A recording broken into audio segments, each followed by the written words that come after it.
नमस्कार साथियों, निश्चय एकेडमी पर आप सभी का स्वागत है। आज के इस वीडियो में 9 अक्टूबर का जितना भी महत्वपूर्ण हमारा मध्य प्रदेश का करंट अफेयर्स बन सकता है उसको हम डिस्कस करेंगे। साथ ही आपके जानकारी के लिए बता दें कि अगर आप मध्य प्रदेश पुलिस कांस्टेबल के ऑफलाइन बैचेस ज्वाइन करना चाहते हैं तो दिए गए नंबरों पर आप हमसे कॉन्टैक्ट कर सकते हैं। चलिए यहाँ पर कुछ डेली जो है हमसे नए बच्चे जुड़ रहे हैं तो उनको बता देते हैं कि हमारा जो डेली वीडियो होता है या डेली का जो हमारा सेशन होता है किस प्रकार रहता है। तो सबसे पहले हम मध्य प्रदेश का करंट अफेयर्स डिस्कस करते हैं। उसके बाद एमपी एग्जाम से related national and international level का जितना भी महत्वपूर्ण हमारा मध्य प्रदेश का करंट अफेयर्स बन सकता है उसको डिस्कस करते हैं। और उसके बाद पिछले वीडियो में जो हमने मध्य प्रदेश का करंट अफेयर्स और नेशनल लेवल का करंट अफेयर्स देखा था उसका एक बार क्विक रिविजन करते हैं। तो इस प्रकार डेली जो है हमारा ये वीडियो या सेशन रहता है। तो चलिए शुरुआत करते हैं आज के इस वीडियो की। और सबसे पहले आज का जो मध्य प्रदेश का करंट अफेयर्स है उसको यहाँ पर डिस्कस कर लेते हैं। तो मध्य प्रदेश के करंट अफेयर्स का हमारा यहाँ पर पहला क्वेश्चन है कि मध्य प्रदेश हाई कोर्ट में नियुक्त न्यायाधीश पुरुषेंद्र कौरव इस पद पर नियुक्त होने से पहले किस संवैधानिक पद पर थे। यानी कि हाल ही में उन्हें जो है हमारा जो हाई कोर्ट है मध्य प्रदेश हाई कोर्ट उसमें उनको न्यायाधीश जो है नियुक्त किया गया है। तो न्यायाधीश नियुक्त होने से पहले मध्य प्रदेश के किस संवैधानिक पद पर ये आपके थे। चार ऑप्शन है मध्य प्रदेश के महाधिवक्ता, मध्य प्रदेश के राज्य निर्वाचन आयुक्त, मध्य प्रदेश के मुख्य सचिव या मध्य प्रदेश मानवाधिकार आयोग के अध्यक्ष। तो राइट आंसर बनता है मध्य प्रदेश के महाधिवक्ता पद पर जो है ये आपके थे। चलिए देख लेते हैं इनसे जुड़ी जानकारी। तो मध्य प्रदेश हाई कोर्ट में नवनियुक्त न्यायाधीश पुरुषेंद्र कौरव ने महाधिवक्ता पद से आपका इस्तीफा दे दिया है। यानी कि पहले अभी तक जो है ये मध्य प्रदेश के आपके महाधिवक्ता हुआ करते थे, लेकिन जैसे ही इनकी नियुक्ति मध्य प्रदेश हाई कोर्ट में हुई उसके बाद इन्होंने यहाँ से इस्तीफा दे दिया है। 2 बार जो है मध्य प्रदेश के महाधिवक्ता इनको नियुक्त किया गया था। पहली बार जून 2017 में ये जो है मध्य प्रदेश के महाधिवक्ता नियुक्त हुए थे। उसके बाद वर्ष 2020 में जो है इनको जब कांग्रेस की सरकार आई थी उसके बाद वापस से जब बीजेपी की गवर्नमेंट आई थी तो तब जो है इनको मध्य प्रदेश का महाधिवक्ता आपका नियुक्त कर दिया गया था। तो यह थी कुछ इनसे जुड़ी प्रमुख जानकारी है। चलिए यहाँ पर बात आई है मध्य प्रदेश हाई कोर्ट की। तो मध्य प्रदेश हाई कोर्ट से जुड़े कुछ ऐसे महत्वपूर्ण तथ्य यहाँ पर आपको बता देते हैं जो कि कहीं ना कहीं एग्जाम में आपकी हेल्प करेंगे। तो पहला क्वेश्चन यहाँ पर बनता है कि जो हाई कोर्ट होते हैं या उच्च न्यायालय होते हैं उनका जो उल्लेख है भारतीय संविधान के किस अनुच्छेद में किया गया है। तो भारतीय संविधान का अनुच्छेद 214 में जो है आपके उच्च न्यायालय यानी कि हाई कोर्ट का उल्लेख किया गया है। वहीं अगला क्वेश्चन यहाँ पर बनेगा कि जो उच्च न्यायालय की मुख्य पीठ है यानी कि मध्य प्रदेश हाई कोर्ट जो है उसकी जो मुख्य पीठ है जो कि आपके जबलपुर में स्थित है, इसका निर्माण किसने कराया था। तो राजा गोकुल दास के द्वारा कराया गया था। कब कराया गया, 1889 में कराया गया था। और इस भवन के या यह जो पीठ है निर्माण की गई इसके वास्तुकार कौन थे। तो हेनरी इरविन जो है आपके इसके वास्तुकार थे। इसके अलावा मध्य प्रदेश जो हाई कोर्ट है उसकी 2 खंडपीठ है आपकी जो है पहली कहाँ पर है, पहली आपकी ग्वालियर में, दूसरी आपकी इंदौर में है। और क्वेश्चन यहाँ से बनेगा कि मध्य प्रदेश हाई कोर्ट की जो 2 खंडपीठें हैं, एक ग्वालियर में दूसरी इंदौर में, इनकी स्थापना आपकी कब की गई। तो 28 नवंबर 1968 को जो है इनकी स्थापना आपकी होती है। और मध्य प्रदेश उच्च न्यायालय की स्थापना वर्ष 1956 में आपकी होती है। इसके अलावा तीसरी जो खंडपीठ है वह भी आपके प्रस्तावित है। कहाँ पर प्रस्तावित है, भोपाल में प्रस्तावित है। पहले मुख्य न्यायाधीश कौन थे आपके मध्य प्रदेश हाई कोर्ट के। तो एम हिदायतुल्ला जो है आपके मध्य प्रदेश हाई कोर्ट के प्रथम न्यायाधीश थे। वहीं अगला क्वेश्चन बनेगा कि पहली महिला न्यायाधीश कौन है मध्य प्रदेश की। तो उनका नाम है सरोजनी सक्सेना। अगला क्वेश्चन आता है कि वर्तमान न्यायाधीश कौन है मध्य प्रदेश हाई कोर्ट के। तो मोहम्मद रफीक जी जो है वर्तमान में यहाँ के जो है आपके मध्य प्रदेश हाई कोर्ट के वर्तमान में मुख्य न्यायाधीश है मोहम्मद रफीक जी। देखिए यहाँ पर एक और न्यूज़ मुझे मेरे पढ़ने में आई थी, लेकिन वहाँ पर जो है मध्य प्रदेश हाई कोर्ट के जो है नए न्यायाधीश आपके बताए गए थे। लेकिन जब मध्य प्रदेश हाई कोर्ट की जो ऑफिशियल वेबसाइट है वहाँ पर मैंने चेक किया तो वहाँ पर अभी तक मोहम्मद रफीक जी को ही बता रहा है। तो इसलिए मोहम्मद रफीक जी ही जो है हम जो है अभी मान के चलते हैं। अगर इससे संबंधित कुछ और न्यूज़ मुझे मिलती है तो इससे जो है मैं आपको अवगत करा दूंगा। तो चलिए देखते हैं यहाँ पर कुछ और इंपॉर्टेंट एक्स्ट्रा फैक्ट है। देखिए, अभी हमने यहाँ पर बात की महाधिवक्ता यानी कि पुरुषेंद्र कौरव ने महाधिवक्ता पद से आपका यहाँ पर इस्तीफा दे दिया या उस पद को उन्होंने छोड़ दिया। तो देखिए, हमें यहाँ पर कंफ्यूजन होता है, एक होता है महाधिवक्ता और दूसरा होता है महान्यायवादी। तो जो महान्यायवादी यानी कि अटॉर्नी जनरल ऑफ इंडिया होता है वो केंद्र सरकार का प्रमुख न्यायिक अधिकारी होता है, और उसी टाइप से जो महाधिवक्ता होता है राज्य सरकार का प्रमुख न्यायिक अधिकारी आपका होता है। तो देखिए, यहाँ पर क्वेश्चन बनता है कि महाधिवक्ता जो है उसका उल्लेख किस अनुच्छेद में किया गया है। तो अनुच्छेद 165 में जो है महाधिवक्ता का उल्लेख किया गया है। वहीं अगर आपसे क्वेश्चन पूछा जाए कि जो महान्यायवादी या अटॉर्नी जनरल ऑफ इंडिया है, इनका उल्लेख संविधान के किस अनुच्छेद में किया गया है, तो अनुच्छेद 76 में इनका उल्लेख देखने को मिलता है। और अगर आपसे पूछा जाए कि वर्तमान में जो है आपके भारत के महान्यायवादी कौन है, तो के वेणुगोपाल यहाँ के वर्तमान में जो है भारत के महान्यायवादी है। वही जो महाधिवक्ता होता है राज्य का सर्वोच्च कानूनी अधिकारी होता है, और इसको जो है महाधिवक्ता बनने के लिए इसके पास क्या क्या योग्यता होनी चाहिए। तो उच्च न्यायालय का न्यायाधीश बनने की जो योग्यताएं होती है वह जो है उसके पास होनी चाहिए, यानी कि उसे भारत का नागरिक होना चाहिए, उसे 10 वर्ष तक न्यायिक अधिकारी का या उच्च न्यायालय में 10 वर्षों तक वकालत करने का आपका अनुभव होना चाहिए। अगला क्वेश्चन बनेगा कि पहले मध्य प्रदेश के पहले महाधिवक्ता कौन थे, तो आपके एम अधिकारी थे। तो महाधिवक्ता अनुच्छेद 165 में इसका उल्लेख किया गया है। इसकी नियुक्ति राज्यपाल के द्वारा की जाती है, राज्य का सर्वोच्च कानून अधिकारी होता है। और महाधिवक्ता बनने के लिए क्या क्या योग्यता होती है, तो जो उच्च न्यायालय का न्यायाधीश बनने के लिए जो योग्यता होनी चाहिए वही जो है राज्य का महाधिवक्ता बनने के लिए योग्यता होनी चाहिए। और मध्य प्रदेश के पहले महाधिवक्ता कौन थे, तो एम अधिकारी थे। चलिए, यहाँ पर भारत के महान्यायवादी की बात कर लेते हैं। तो अनुच्छेद 76 में उल्लेख मिलता है के वेणुगोपाल वर्तमान में भारत के महान्यायवादी यानी कि अटॉर्नी जनरल ऑफ इंडिया है। और जो महान्यायवादी होते हैं इनकी नियुक्ति किसके द्वारा की जाती है, तो राष्ट्रपति के द्वारा की जाती है। देखिए, इन दोनों में कंफ्यूजन होता है कि महाधिवक्ता की नियुक्ति कौन करता है, राज्यपाल करता है चूंकि वह राज्य का है, और महान्यायवादी की नियुक्ति राष्ट्रपति करता है क्योंकि वह केंद्र सरकार का सर्वोच्च न्यायिक अधिकारी होता है।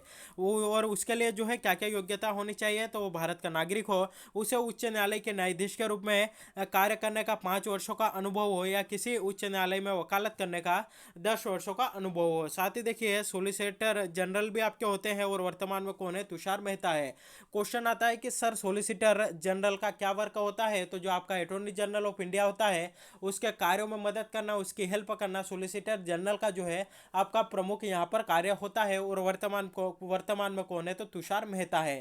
तो यह महाधिवक्ता महान्यायवादियों से जुड़ी पूरी के पूरी जानकारी यहाँ पर आपको दे दी, ताकि आपका जो कॉन्सेप्ट है एकदम से क्लियर हो जाए। चलिए देखते हैं यहाँ पर हमारा अगला क्वेश्चन।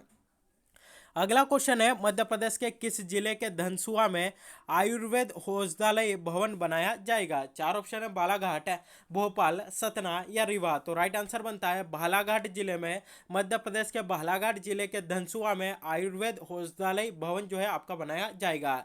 तो ऑप्शन ए जो है हमारा यहाँ पर राइट आंसर बनता है। बालाघाट जिले के धनसुआ में करीब 33,50,000 रुपए की लागत से बनने वाले औषधालय भवन का जो है आपका निर्माण किया जाएगा। तो कहाँ पर बनेगा, बालाघाट के धनसुआ में बनेगा।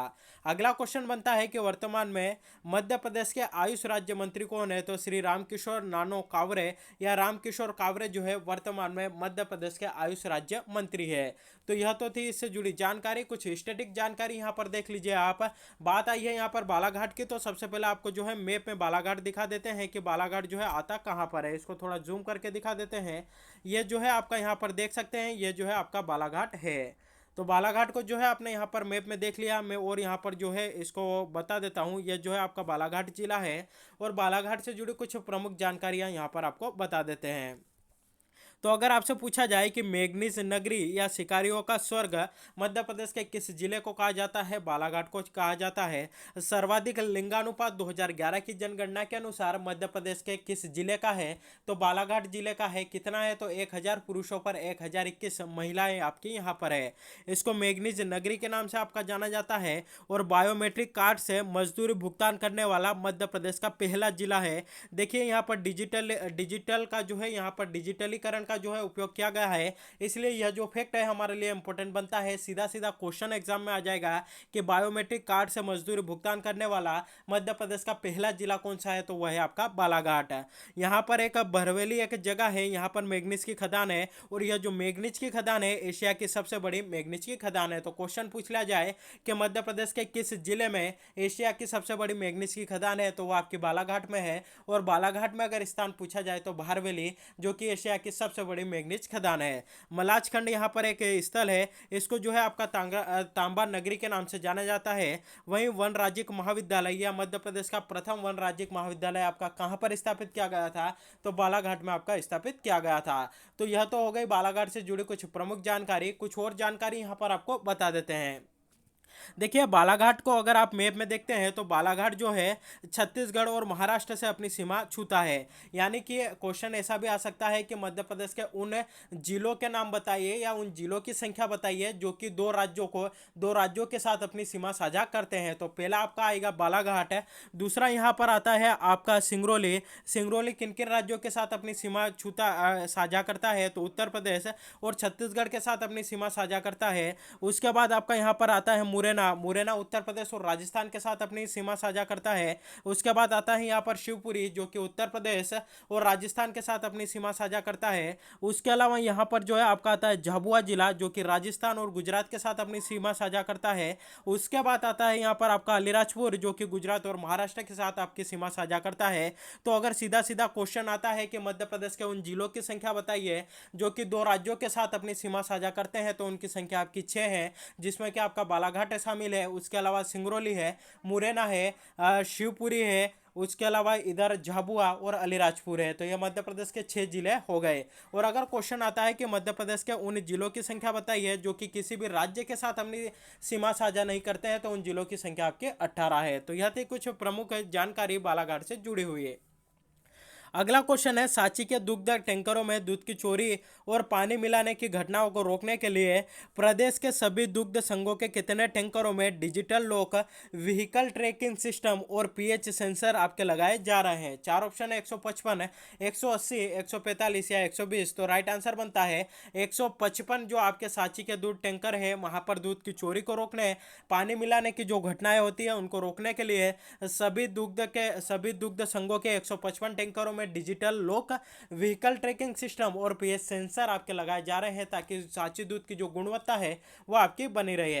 तो देखिए यहाँ पर एक मन में क्वेश्चन उठ रहा होगा कि सर इस प्रकार का क्वेश्चन क्या है एग्जाम में आएगा। तो देखिए यह जो क्वेश्चन है इसके एग्जाम में पूछे जाने की बहुत कम संभावना है, लेकिन इसका यूज आप कहाँ पर कर सकते हैं, तो अगर आप लिखित एग्जाम देते हैं या एमपीपीएससी मेंस अगर आप लिखते हैं, तो वहां पर जो है यह जो आपका क्वेश्चन है इसका आप उल्लेख कर सकते हैं कि सांची के दूध की जो गुणवत्ता है उसको बनाए रखने के लिए जो मध्य प्रदेश शासन है या मध्य प्रदेश दुग्ध संघ है उसके द्वारा इस प्रकार का कदम उठाया गया। तो चूंकि दुग्ध संघ इस प्रकार का कदम उठा सकता है, तो जो खाद्यान्न में जो कमी आती है या खाद्यान्न की गुणवत्ता में कमी आती है या खाद्यान्न सही लोगों तक नहीं पहुंच पाता है, तो उसको भी जो है इस प्रकार से उसका सिस्टम कर दिया जाए ताकि सही लोगों तक सही मात्रा में सही गुणवत्ता में जो है उन तक खाद्यान्न आपका पहुंच सके।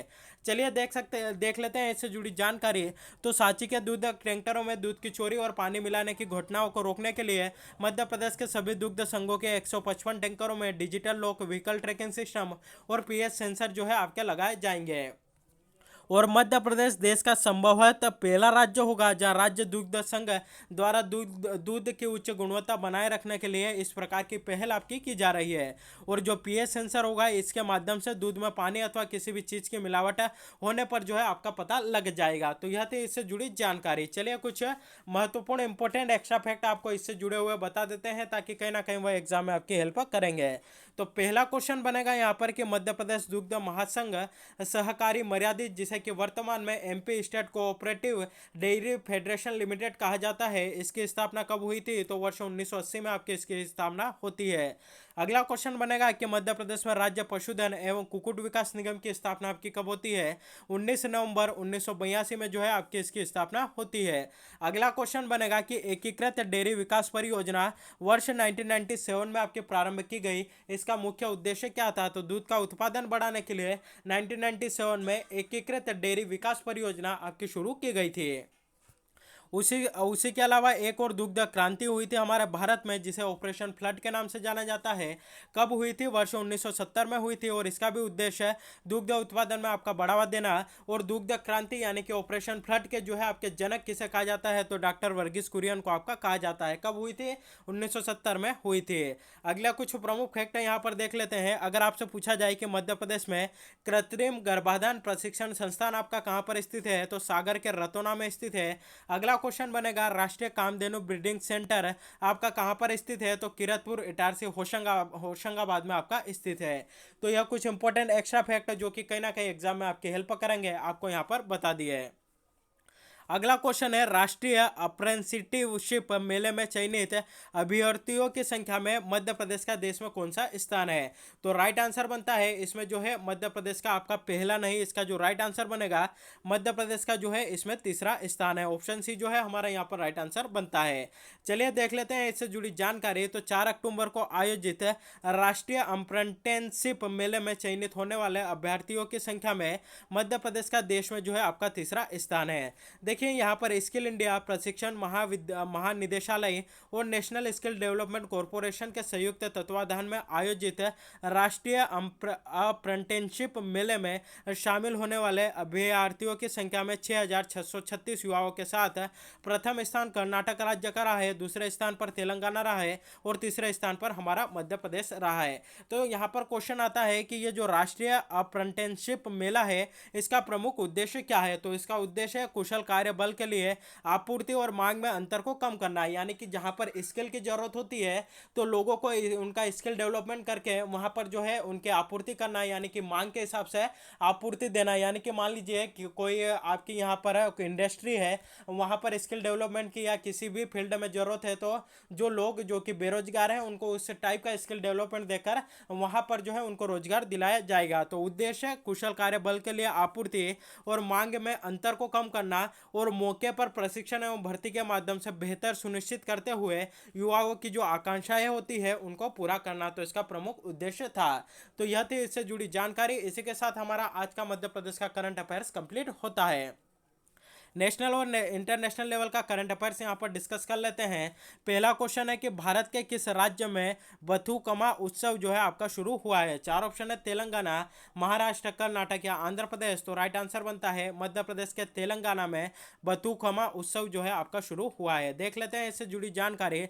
6 अक्टूबर 2021 से तेलंगाना में यह उत्सव आपको मनाया जा रहा है। यह 9 दिनों का पुष्प उत्सव है जो कि महालय अमावस्या के दिन से शुरू होता है और यह उत्सव 9 दिनों तक चलता है, यानी कि दुर्गा अष्टमी जो होगी उस दिन आपका समाप्त हो जाता है। तो सीधा सीधा क्वेश्चन आता है कि बथुकम्मा उत्सव भारत के किस राज्य में आपका मनाया जाता है? तो भारत के तेलंगाना राज्य में आपका मनाया जाता है। बात आई है तेलंगाना की, तो सबसे पहले मैप में जो है आप यहाँ पर तेलंगाना देख लीजिए। यह जो है आपका तेलंगाना है, इसकी जो सीमाएं है या अपनी सीमा किन किन राज्यों के साथ साझा करता है? तो महाराष्ट्र, कर्नाटक, आंध्र प्रदेश, उड़ीसा और छत्तीसगढ़ के साथ जो है अपनी सीमा साझा करता है। इसके गठन की बात करें तो 2 जून 2014 को तेलंगाना का आपका गठन हुआ था और मध्य प्रदेश का भारत का आपका 29वां राज्य बना था। अगर आपसे पूछा जाए कि वर्तमान में भारत में कुल राज्यों की संख्या 28 है, यूनियन टेरिटरी यानी केंद्र शासित प्रदेशों की संख्या आपकी 8 है। अगला क्वेश्चन बनेगा कि वर्तमान में तेलंगाना के जो आपके सीएम यानी कि मुख्यमंत्री कौन है? तो के चंद्रशेखर राव वर्तमान में यहाँ के मुख्यमंत्री है। तेलंगाना की राज्यपाल कौन है? तो तमिलिसई सौंदरराजन वर्तमान में तेलंगाना की राज्यपाल है। इससे जुड़े कुछ प्रमुख फैक्ट है, यानी कि तेलंगाना से जुड़े कुछ प्रमुख फैक्ट आपको यहाँ पर बता देते हैं कि भारत का पहला ट्रांसजेंडर कम्युनिटी डेस्क भारत के किस राज्य में खुला है? तो यह आपका तेलंगाना राज्य में खुला है। वहीं भारत का जो 39वां विश्व धरोहर स्थल है जिसका नाम है रामप्पा मंदिर, आपका कहां पर स्थित है? तो यह भी आपका तेलंगाना में स्थित है। साथ ही ड्रोन से वैक्सीन आपूर्ति करने वाला पहला राज्य कौन सा है? तो आपका तेलंगाना है। यानी कि उन दूरस्थ क्षेत्रों में जहां पर कि आपका यातायात नहीं पहुंच पाता है वहां पर ड्रोन से जो है वैक्सीनेशन की आपूर्ति करने वाला देश का पहला राज्य कौन सा बना है? तेलंगाना बना है। क्योंकि देखिए वैक्सीनेशन का कार्य यहाँ पर चल रहा है, कोरोना से संबंधित यह आपकी न्यूज़ है, तो इसलिए यह जो फैक्ट है हमारा हमारे लिए इंपॉर्टेंट बनता है। अगला क्वेश्चन यहाँ पर हमारा देखते हैं कि विश्व चैंपियनशिप में रजत पदक जीतने वाली देश की पहली महिला पहलवान निम्नलिखित में से कौन बन गई है? चार ऑप्शन है, बबीता फोगाट, पूजा ढांडा, गीता फोगाट या अंशुम मलिक। तो राइट आंसर बनता है अंशुम मलिक विश्व चैंपियनशिप में रजत पदक यानी कि सिल्वर मेडल जीतने वाली देश की पहली महिला पहलवान आपकी बन गई है, या देश की पहली महिला रेसलर आपकी बन गई है। तो यहाँ से क्वेश्चन हमारे लिए बनता है और एग्जाम में आपको देखने को मिलेगा। पहला यहाँ पर देख लेते हैं इससे जुड़ी जानकारी। चैंपियनशिप में रजत पदक यानी कि सिल्वर मेडल जीतने वाली पहली भारतीय महिला पहलवान आपकी कौन बन गई है? तो अंशु मलिक बन गई है। इससे पहले भारत की 4 महिला पहलवानों ने विश्व चैंपियनशिप में पदक जीता था, लेकिन सभी ने कांस्य यानी कि ब्रॉन्ज मेडल ही आपका जीता था। और किसने किसने जीता था, कब जीता था? तो गीता फोगाट और बबीता फोगाट ने 2012 में जीता था। पूजा डांडा ने जो है 2018 में जीता था। विनेश फोगाट ने 2019 में जीता था। तो इसमें विश्व कुश्ती चैंपियनशिप में सिल्वर मेडल जीतने वाली भारत के पहली महिला पहलवान कौन बनी है? अंशु मलिक बनी है। देख लेते हैं इससे जुड़ी जानकारी। तो यह जो विश्व कुश्ती चैंपियनशिप आपकी हो रही है, कहां पर हो रही है? तो नॉर्वे के ओस्लो में जो है 2 अक्टूबर से आपकी शुरू हुई है, 10 अक्टूबर तक जो है आपकी चलेगी। अंशु जो है विश्व चैंपियनशिप फाइनल में पहुंचने वाली तीसरी भारतीय यानी कि पुरुष और महिलाओं को मिलाकर है। तो देखिए क्वेश्चन यहां से भी बनेगा कि अंशु मलिक जो है विश्व चैंपियनशिप में रजत पदक सिल्वर मेडल जीतने वाली पहली भारतीय महिला है। दूसरा क्वेश्चन यहां से बनेगा कि विश्व चैंपियनशिप फाइनल में पहुंचने वाली तीसरी भारतीय कौन है, पुरुष और महिलाओं सहित? तो यह है आपके अंशु मलिक। इसके पहले 2 और कौन कौन पहुंचे हैं? तो सुशील कुमार 2010 में इसके फाइनल में पहुंचे थे। बजरंग पुनिया 2018 में विश्व कुश्ती चैंपियनशिप के आपके फाइनल में पहुंचे थे। बात आई है यहाँ पर नॉर्वे की। तो नॉर्वे को आप देख सकते हैं, ये जो रेड कलर का है ये आपका नॉर्वे है। किस महाद्वीप में है? तो यह आपका यूरोप महाद्वीप में स्थित है। इसकी जो राजधानी है ओस्लो है। और नॉर्वे की मुद्रा या करेंसी क्या है? तो नॉर्वेजियन क्रोन जो है आपकी यहाँ की मुद्रा या करेंसी है। साथ ही देखिए नॉर्वे की बात आई है तो एक फैक्ट मैंने आपको नॉर्वे से जुड़ा हुआ बताया था कि जो आपका शांति का नोबेल पुरस्कार होता है कहां पर दिया जाता है? तो नॉर्वे के ओस्लो शहर में आपका दिया जाता है। तो इस प्रकार कनेक्ट करके आप याद रखिएगा ताकि आपको अच्छे से याद रह जाए। अगला क्वेश्चन है, राष्ट्रीय बाघ संरक्षण प्राधिकरण ने किस राज्य सरकार के गुरु घासीदास राष्ट्रीय उद्यान और तमोर पिगला वन्यजीव अभ्यारण्य के संयुक्त क्षेत्रों को एक नए टाइगर रिजर्व के तौर पर घोषित करने के प्रस्ताव को अपनी मंजूरी दे दी है? चार ऑप्शन है, पंजाब, तमिलनाडु, छत्तीसगढ़ या असम। तो राइट आंसर बनता है छत्तीसगढ़ का जो गुरु घासीदास राष्ट्रीय उद्यान है और तमोर पगला वन्यजीव अभ्यारण्य है, इन दोनों के संयुक्त क्षेत्रों को मिलाकर एक नया टाइगर रिजर्व आपका बनाया जाएगा। तो राइट आंसर बनता है आपका छत्तीसगढ़। देख लेते हैं इससे जुड़ी जानकारी। तो राष्ट्रीय बाघ संरक्षण प्राधिकरण एनटीसीए ने जो है आपका 5 अक्टूबर 2021 को छत्तीसगढ़ सरकार के गुरु घासीदास राष्ट्रीय उद्यान और तमोर पिगला वन्यजीव अभ्यारण्य के संयुक्त क्षेत्रों को एक नए टाइगर रिजर्व के रूप में घोषित करने के प्रस्ताव को अपनी मंजूरी दे दी है। तो सीधा सीधा क्वेश्चन आएगा कि गुरु घासीदास राष्ट्रीय उद्यान आपका कहां पर स्थित है, या हाल ही में गुरु घासीदास राष्ट्रीय उद्यान को टाइगर रिजर्व का दर्जा दिया गया या भारत के किस राज्य में स्थित है? तो आपका छत्तीसगढ़ में स्थित है। चलिए छत्तीसगढ़ की बात आई है तो छत्तीसगढ़ को जो है आप यहाँ पर मैप में देख लीजिए, यह जो है आपका छत्तीसगढ़ है और किन किन राज्यों के साथ अपनी सीमा साझा करता है? तो मध्य प्रदेश के साथ करता है, उत्तर प्रदेश के साथ करता है, झारखंड के साथ करता है, उड़ीसा के साथ करता है, और यह जो है आपका तेलंगाना और महाराष्ट्र के साथ अपनी सीमा साझा करता है, और आंध्र प्रदेश के साथ भी अपनी सीमा साझा करता है। तो यहाँ से भी क्वेश्चन पूछा जा सकता है कि छत्तीसगढ़ किन राज्यों के साथ अपनी सीमा साझा करता है। बात करें कि छत्तीसगढ़ के वर्तमान में मुख्यमंत्री कौन है? तो भूपेश बघेल जी यहाँ के वर्तमान में मुख्यमंत्री है। यहाँ की राज्यपाल कौन है? तो अनुसुईया उइके यहाँ की राज्यपाल है। साथ ही देखिए क्वेश्चन यहाँ से बन सकता है कि निम्नलिखित में से कौन सा राष्ट्रीय उद्यान छत्तीसगढ़ में स्थित नहीं है? तो हमें वह पता कर लेते हैं जो कि छत्तीसगढ़ में आपके स्थित है। तो इंद्रावती राष्ट्रीय उद्यान छत्तीसगढ़ में स्थित है, गुरु घासीदास राष्ट्रीय उद्यान छत्तीसगढ़ में स्थित है, और कांगेर घाटी राष्ट्रीय उद्यान आपका छत्तीसगढ़ में स्थित है। तो इंद्रावती, गुरु घासीदास और कांगेर घाटी राष्ट्रीय उद्यान आपके कहाँ पर स्थित है? छत्तीसगढ़ में स्थित है। तो यह थे छत्तीसगढ़ से जुड़े कुछ इंपॉर्टेंट एक्स्ट्रा फैक्ट जो कि एग्जाम में आपकी हेल्प करेंगे। इसी के साथ हमारा नेशनल इंटरनेशनल लेवल का करंट अफेयर्स कंप्लीट होता है। कल के करंट अफेयर्स का यहाँ पर एक बार क्विक रिवीजन कर लेते हैं। तो पहला क्वेश्चन है, प्रधानमंत्री नरेंद्र मोदी ने मध्य प्रदेश के किस शहर के जेपी अस्पताल में पीएम केयर फंड के अंतर्गत प्रदेश में निर्मित ऑक्सीजन संयंत्र का वर्चुअली उद्घाटन किया है? तो राइट आंसर बनता है भोपाल में जो है इसका वर्चुअली उद्घाटन आपका किया गया। अगला क्वेश्चन, मध्य प्रदेश तीरंदाजी अकादमी के खिलाड़ियों ने 40वीं राष्ट्रीय तीरंदाजी चैंपियनशिप में कुल कितने पदक जीते हैं? तो इनके द्वारा कुल 6 पदक यहां पर जीते गए हैं। अगला क्वेश्चन है, ISSF जूनियर विश्व चैंपियनशिप के 15 मीटर राइफल 3 पोजीशन पुरुष वर्ग में शानदार प्रदर्शन करते हुए ऐश्वर्य प्रताप सिंह तोमर ने देश में कौन सा पदक दिलाया है? तो इन्होंने देश को गोल्ड यानी कि स्वर्ण पदक आपका दिलाया है। अगला क्वेश्चन है, दालचीनी की संगठित खेती शुरू करने वाला देश का पहला राज्य आपका कौन सा बना है? तो राइट आंसर बनता है इसका हिमाचल प्रदेश। देखिए यहाँ पर कल एक मिस्टेक हो गई थी कि हिमाचल प्रदेश के जो राज्यपाल है आपको बंडारू दत्तात्रेय बता दिए गए थे, लेकिन बंडारू दत्तात्रेय जो है आपके हरियाणा के राज्यपाल है। तो वहां पर बात आती है कि हिमाचल प्रदेश के वर्तमान में राज्यपाल कौन है? तो राजेंद्र विश्वनाथ आलेरकर जो है वर्तमान में हिमाचल प्रदेश के आपके राज्यपाल है। तो यह कल जो है यहाँ पर मुझसे गलती हो गई थी, जिसको कि मैंने यहाँ पर सुधार कर लिया है। और अगर आपने नोट किया हो तो उसको भी आप सुधार करके राजेंद्र विश्वनाथ आलेरकर को जो है आप हिमाचल प्रदेश के राज्यपाल लिख दीजिएगा। तो राइट आंसर बनेगा कि हिमाचल प्रदेश के राज्यपाल कौन है? राजेंद्र विश्वनाथ आलेरकर जो है आपके इसके यहाँ पर वर्तमान में आपके जो है राज्यपाल है। और किसी कमेंट भी आया था कि सर जो है आपने यहाँ पर गलत बता दिया, तो हाँ मैं यहाँ पर स्वीकार करता हूँ कि मेरे द्वारा गलती हुई है और जो मेरे द्वारा जो गलती हुई थी उसको मैंने यहाँ पर सुधार कर लिया है। चलिए देखते हैं यहाँ पर अगला क्वेश्चन है कि इंडियन प्रीमियर लीग IPL में किसी एक ही टीम के खिलाफ 1000 रन बनाने वाले पहले खिलाड़ी कौन बने हैं? तो यह बने आपके रोहित शर्मा। रोहित शर्मा किसी एक ही टीम के खिलाफ 1000 रन बनाने वाले पहले खिलाड़ी बन गए हैं। और किस टीम के खिलाफ इन्होंने बनाए हैं? तो KKR यानी कि कोलकाता नाइट राइडर्स के खिलाफ इन्होंने यह बनाए हैं। अगला क्वेश्चन था कि भारतीय जीवन बीमा निगम यानी कि LIC के नए प्रबंध निदेशक कौन बने हैं? तो BC पटनायक को जो है आपके LIC के नए प्रबंध निदेशक यानी कि MD बनाया गया था। तो साथ ही देखिए यहाँ पर आपकी जानकारी के लिए बता दें कि मध्य प्रदेश पुलिस कांस्टेबल की जो ऑफलाइन बैचेस है हमारे द्वारा स्टार्ट कर दी गई है। तो अगर आप इसको ज्वाइन करना चाहते हैं तो दिए गए नंबरों पर आप हमसे कांटेक्ट कर सकते हैं। तो साथियों आज के लिए बस इतना ही है। आज का जो वीडियो है यहीं पर समाप्त होता है। वीडियो कैसा लगा कमेंट करके जरूर बताइएगा। वीडियो को अधिक से अधिक लोगों तक शेयर करिएगा, वीडियो को लाइक करिएगा और चैनल पर पहली बार विजिट कर रहे हैं तो चैनल को सब्सक्राइब भी जरूर करिएगा।